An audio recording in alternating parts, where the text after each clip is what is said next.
Alright, so this has been making me a bit mad. I'm about to do my third attempt tying this, but anyways, we're gonna tie my Walts worm, which caught me my biggest fish on the fly rod today. Well, biggest fish on the fly rod ever, but I caught it today, which was a total of, what was it? 9 inches, I think? I don't know. It was a rough estimate. I'd say about 9 inches. It was quite a large one. It was really my first time fishing nymphs. This fly can be fished as a Euro nymph or under a strike indicator. I happen to be fishing it under a strike indicator because that's how I felt.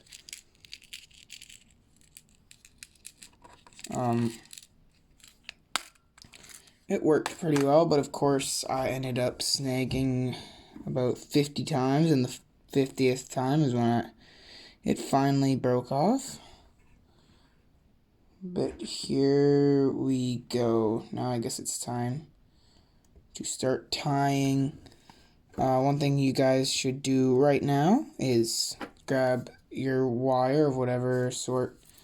So this will hold your bead in place. I'm just using medium wire, so what I will do is I will double it over.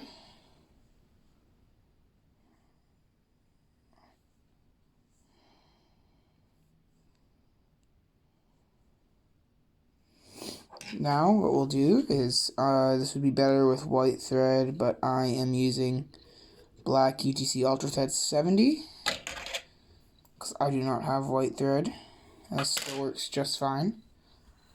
Now, this is why I got you to fold over that wire. You're going to stick it into the bead, and then you're going to tie it on really tight. This is to prevent the bead from spinning. She does a pretty good job at. You're going to want to make a nice transition in the body from that. Well, whatever, just go make sure it's all smooth and it's completely black thread going back to about where the barb would be. Oh, I forgot to mention, this is a Hanek H400BL Jig Classic hook with a 1/8 of an inch orange, fluorescent orange bead.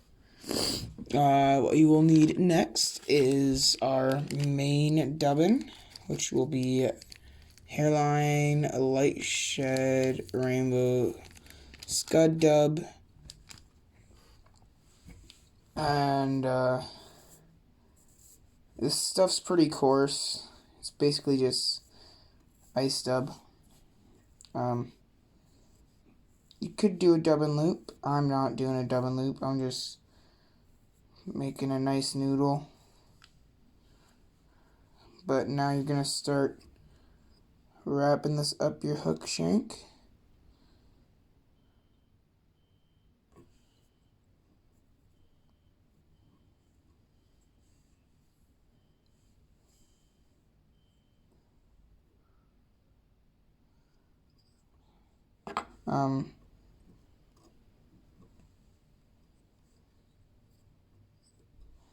Now you need a little bit more because we're not quite at what will be our collar yet. And by the way, the collar is not Rainbow Scud Dub. It is something else. And I'll show you what it is when we get there. And you want this to be a fairly buggy fly. This could use a little bit more.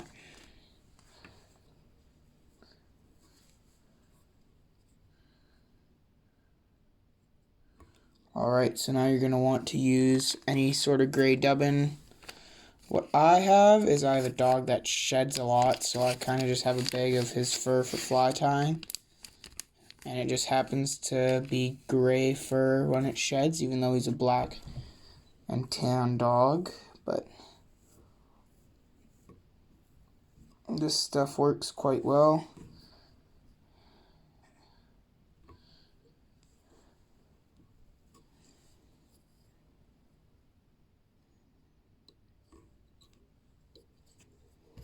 Now do a 5-turn whip finish.